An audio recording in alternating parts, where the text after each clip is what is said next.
Hello everyone, this is video 13, Second Civil War in the Caliphate. It's just been one of those. So I got some pizza here, down there, and when you see me do this, it's when I'm eating.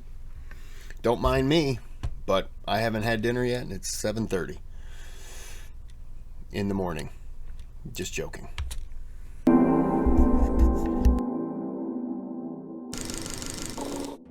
In our previous video, growing anti-Umayyad sentiment and the killing of Caliph Ali's son, al-Hussein, saw Abdullah ibn al-Zubayr accepted as caliph across the vast majority of the caliphate. So heralded was al-Zubayr's ascension that coins were being minted in his name even on the frontiers of Persia, while the Umayyads under Marwan were restricted to control over Syria alone. But while this new Zubayrid caliphate's victory may have seemed all but complete, the colours on a map alone cannot adequately represent the complicated political situation of the divided caliphate. We've also got a shout out for some great coverage of a historical struggle that came to the region a little later, the Crusades. You can get it at Magellan TV with their being functionally neutral, using the breakdown of authority to avoid Umayyad taxation. In others, Zubayrid authority was reliant on unsteady alliances with Kharijites and Shiites, and though these groups might have made common cause with Ibn al-Zubayr at first in order to topple the Umayyads, an alliance with the Kharijites would never be a lasting one unless he adopted their beliefs, alienating his other supporters in the process, and the Shia refused to name him caliph, seeking for a descendant of the murdered Caliph Ali to take his place on the throne. Thus, while Marwan controlled a secure Syrian power base and the caliphate's treasury, Ibn al-Zubayr struggled to create a united front amongst his supporters, leaving the Umayyads stronger and the Zubayrids weaker than their lopsided territorial control would suggest. Indeed, shortly after the Umayyad victory in the Battle of Majrahit, Marwan was able to take Egypt largely unopposed, with his clansman Amr ibn Sa'id entering Fustat and rallying its population back to the Umayyad cause, while Marwan stood in standoff with Egypt's Zubayrid governor Abd al-Rahman ibn Jadam outside the city, a major step towards reunifying the caliphate and a sign of Ibn al-Zubayr's hollow authority. Meanwhile, other outbreaks of civil strife were occurring across the caliphate, most prominently in the Khorasan region, with Abd Allah ibn Qasim having never been appointed to governor by any caliph, instead forcing out Umayyad governor Salm ibn Ziyad thanks to anti-Umayyad sentiments among the army. The power vacuum allowed numerous local communities and factions within the army to drive out officials and seize control across Khorasan. However, Ibn Qasim's effectiveness and brutality in suppressing both rebels and opportunistic Hephthalite raiders, reportedly ordering his forces to execute prisoners until the sun set after one victory, quickly ended any opposition, allowing him to rule with little regard for either faction during the following years of civil war. And in Kufa, a militant Shiite movement known as the Al-Tawabin or Penitents was gathering steam.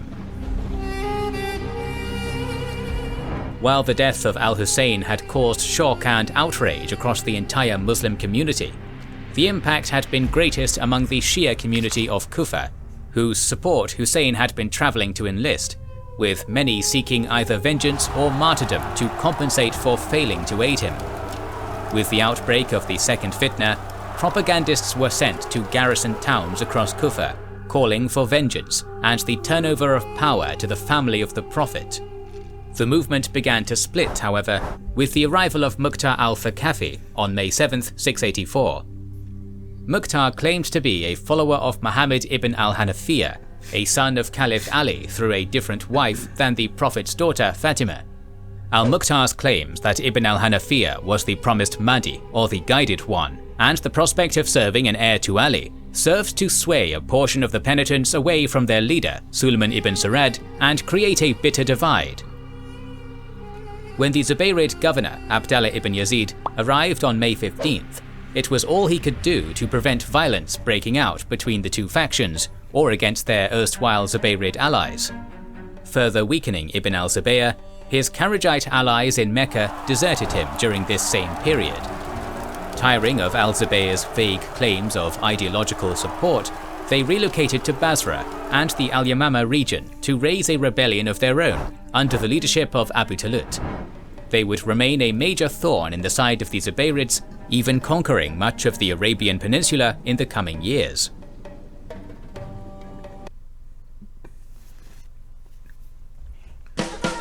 It just seems like the religion has suddenly turned on itself, and now there are factions everywhere, and that's just kind of, I don't want to say crazy, but it's interesting how they've all turned, and yet they're all clamoring for that top, that that lead, the ruler. Of all these groups, the first to engage in a major campaign would be Sulayman ibn Surad's penitents, who began their long-awaited invasion of Syria on November 15, 684. However, despite the lingering grief over Hussein's death and years of propaganda work, Sulayman was greatly disappointed by the turnout when his call to arms finally came, with only 5,000 out of 16,000 whose support had been promised materializing, and many of these deserting in the coming months. Nonetheless, despite Abdallah ibn Yazid's attempts to convince them to remain in Kufa in unity with the Zubayrids, he wasted no time in departing, leaving Kufa on the 17th, first to Hussein's tomb at Karbala for a day and night of mourning, and then on to Al-Qarqasiyah. Here they were provided supplies and information by the sympathetic Qaysi chieftain Zufar ibn al-Harith, one of the Zubayrid commanders during the disaster at Majrahid. The Umayyad army, returning from the subjugation of Egypt, had recently left Raqqa and was marching towards the town of Ain al-Wada on their way to invade Iraq. Informed of their whereabouts by Zufar, and enjoying superior mobility with his mounted army, Sulayman made haste to reach the site before his foes, arriving 5 days before the Umayyads and camping to the west of the city in order to cut them off from food and water. Having reinforced in Egypt and numbering close to 20,000, the Umayyad army held an advantage in numbers, but was divided against itself.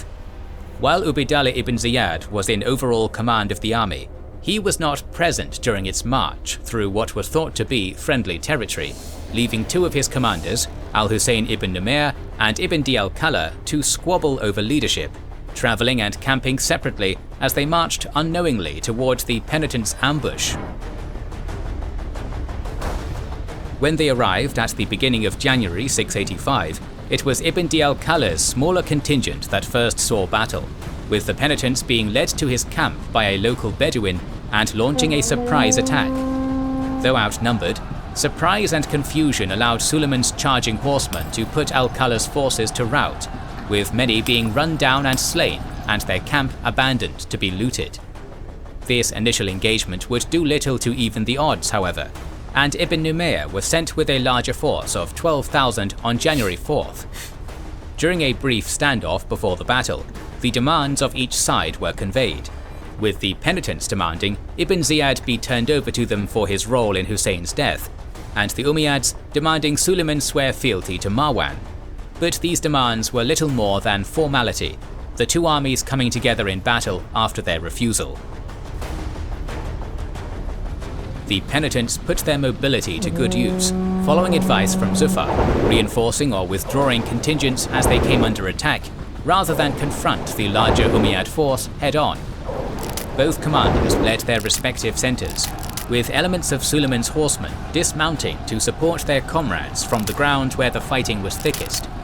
This skirmishing was won by the penitents in the short term, though not without losses, and Ibn Numayr's forces withdrew in good order to regroup with those of Ibn Di al-Kala. Now reunited, with Ibn Ziyad chastising al-Kala for his earlier defeat and stripping him of command to end the feud, the Umayyad army now stood poised to bring their full numbers to bear, leading to a day of bloody fighting on the 5th that took a heavy toll on the already outnumbered Shia. When fighting resumed on the 6th, the exhausted penitents soon found themselves pressed from all sides, unable to prevent the Umayyads from flanking and surrounding their separated cavalry contingents. The same tactics that had previously enabled them to avoid the full weight of Umayyad numbers, now allowing them to be defeated piecemeal. Sulayman ibn Sarad and several of his close companions were slain by punishing volleys of arrows, with a series of spirited charges by Sulayman's second-in-command, al-Musayyab ibn Najaba, and the late arrival of reinforcements from Basra doing nothing to turn the tide. The destruction of the penitent cause brought the Umayyads one step closer to recovering their caliphate, though Marwan would not long outlive it, dying in the spring of 685, either by plague or assassination carried out by his queen, depending on which accounts you believe. He was succeeded by his son Abd al-Malik. Why would the wife have done it? Like, I would agree that it was possible, but if the son takes control, then I don't think it would have been the wife,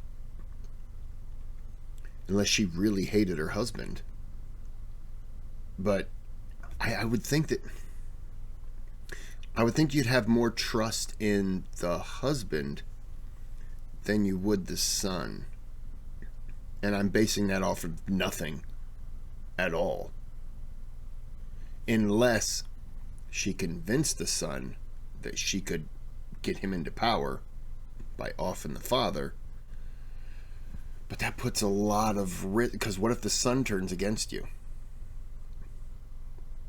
I'm going to go with it was probably like the plague, a sickness, over just a wife that just decided, yeah, I'm going to take out the husband. But, you know, hey, it's possible. Ain al-Wada did not mark the end of Shia participation in the second fitna, however. With their leaders dead, survivors from Sulayman's movement turned to Muqta al-Thaqafi, who had been growing in power in Iraq by appealing to traditionally disadvantaged non-Arab converts. Though he continued to characterize himself as a mere follower of Ibn al-Hanafiyyah, their actual ties remained tenuous, with Muqta even using a falsified letter of support from his figurehead to sway local leader Ibrahim ibn al-Ashtar to back his coup, according to some accounts, and acting to isolate Ibn al-Hanafiyyah from the movement championing him. But whatever Muqta's motivations, October saw him break any remaining ties with Ibn al-Zubayr and oust his governor Abdallah ibn Muti, taking control of most of Iraq and Armenia. Further Kharijite uprisings toppled Zubayrid authority in southern Persia and Bahrain, leaving both sides of the Persian Gulf in Kharijite hands, and Ibn al-Zubayr's would-be caliphate smaller than ever. But as weakened as he may have been, he was still far from helpless, defeating both an Umayyad push on Medina under the Qudaa tribal leader Hubaysh ibn Dulja and a Kharijite attack on Basra to secure his remaining holdings, leaving the final victor of the civil war still in doubt. The next few years would see some of the Umayyads' momentum reversed. The invasion force that had routed Sulayman's penitents made slow progress after this victory, delayed by Marwan's death and uprisings from the Qaysi tribes that had supported Dahak at March Rahit. When they finally launched their invasion of Iraq a year and a half later, in the summer of 686, al-Muqta was at something of a disadvantage, as his attempts to appease both the Arab tribal nobility and non-Arab converts, or Mawali, had fallen through and led to attempts by the tribal nobility to depose him over perceived erosion of their privileges.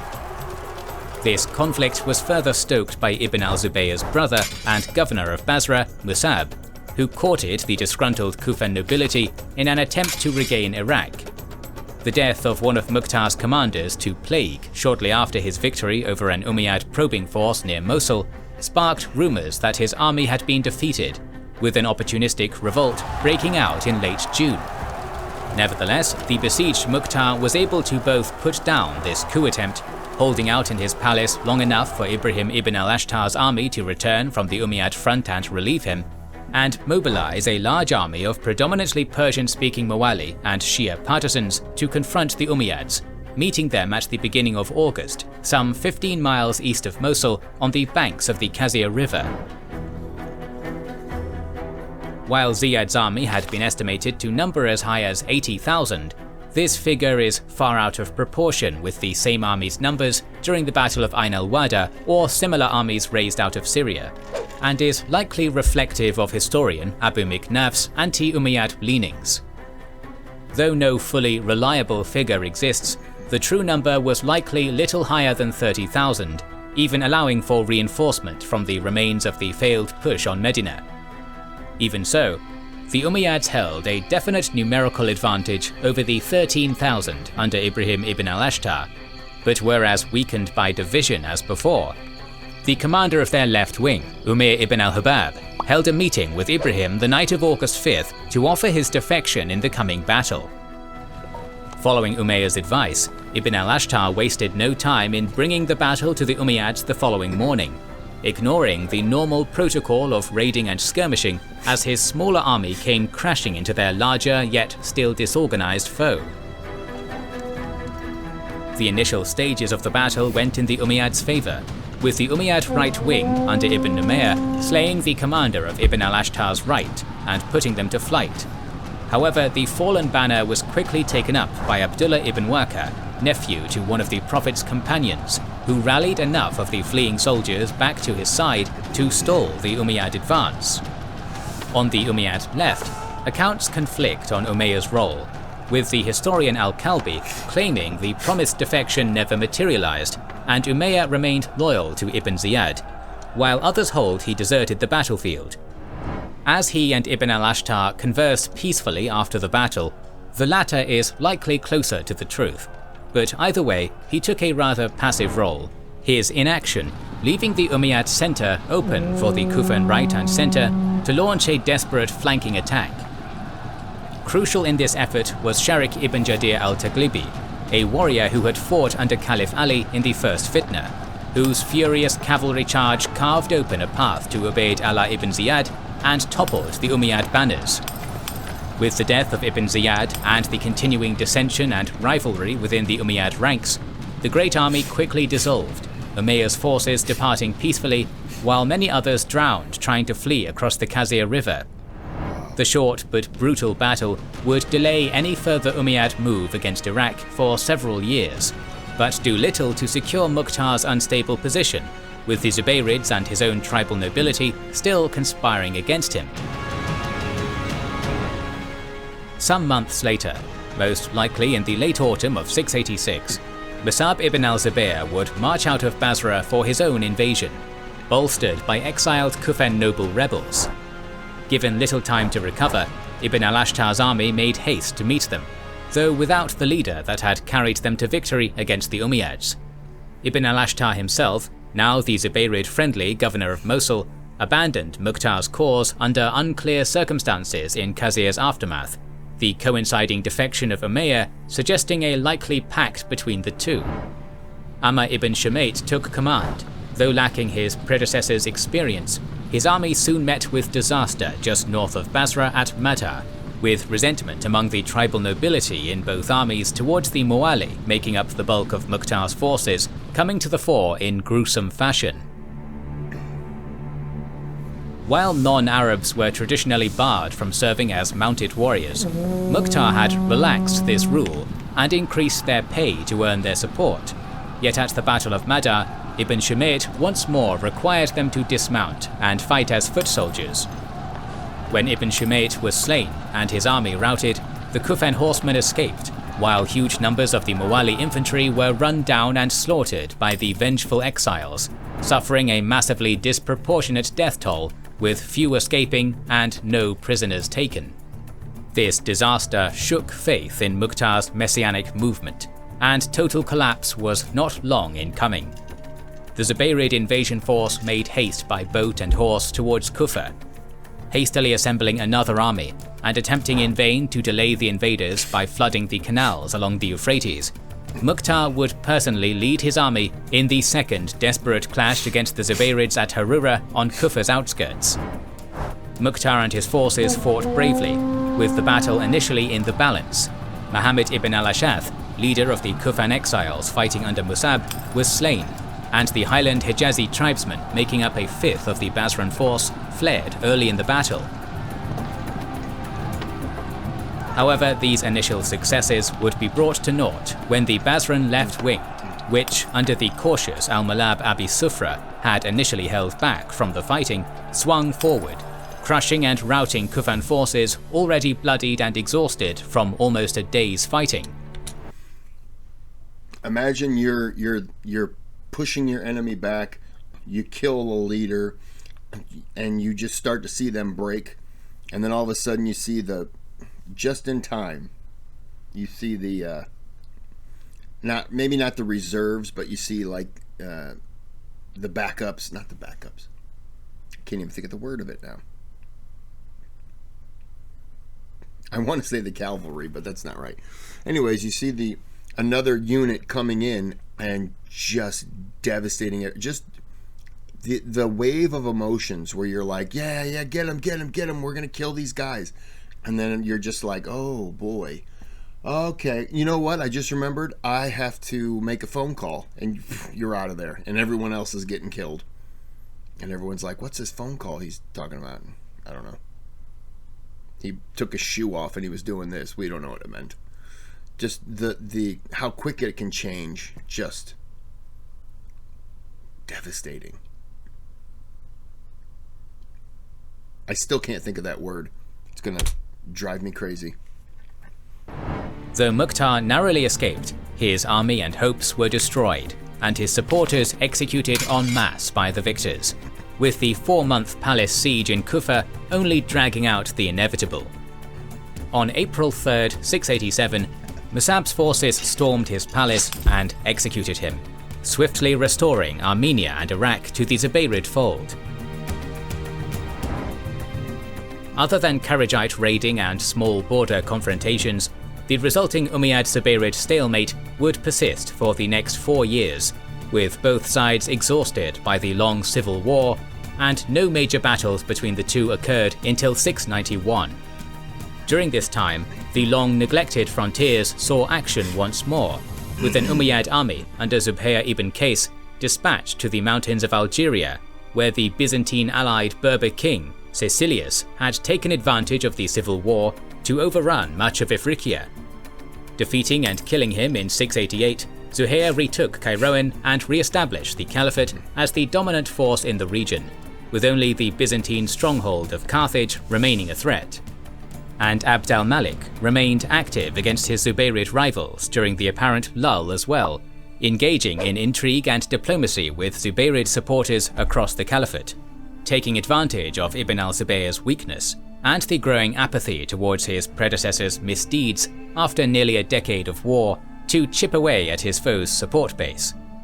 Though his next attempt to invade Iraq in 689 was interrupted by his kinsman Amr ibn Sa'id's short-lived coup attempt, the end of the civil war would almost come as an anticlimax after the fierce battles of its first years, with the majority of Musab's army defecting and abandoning him to die when Abd al-Malik finally recaptured Iraq in October 691. Abd al-Malik had Musab and his son Isa buried with honor, lamenting the tragedy of the civil war, but despite his poetic words, he remained ruthless in rooting out any remaining opposition, besieging Mecca and mopping up Abdullah ibn Zubayr's last supporters the following year. You have to be ruthless in that aspect, but very cool to give them, a respectful burial. Though putting down the Kharajite rebels and independents such as Ibn Qasim would take several more years, the Umayyad Caliphate had emerged victorious against its first would-be usurper.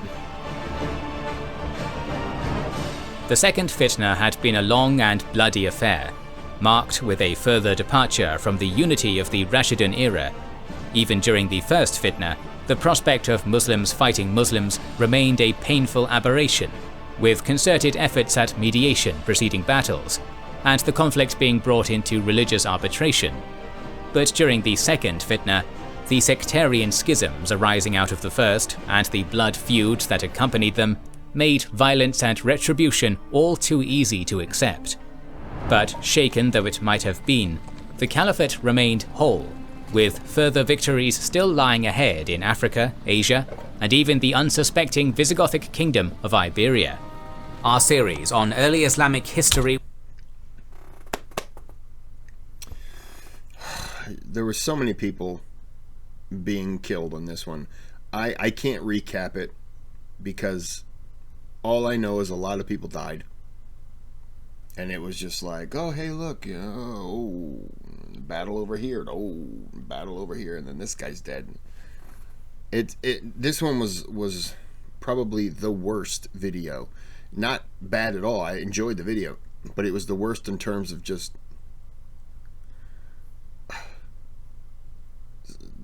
none of this was necessary. The Civil War it's just all a power grab.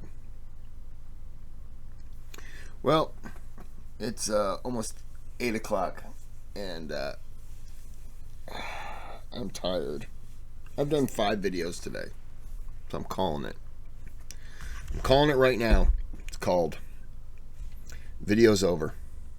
Except, you know, like and subscribe, or I'm going to come to your house, and I'm going to slam your dick and balls in a garage door. Unless you're a woman. If you're a woman, I'm going to hang you by your nipples with floss. And you're just going to swing. I don't know how I'm going to do any of that. I haven't figured out. Okay, you guys have to tell me where you live so that I can make travel arrangements to come and torture you. So if you could just let me know, it'd be great for me.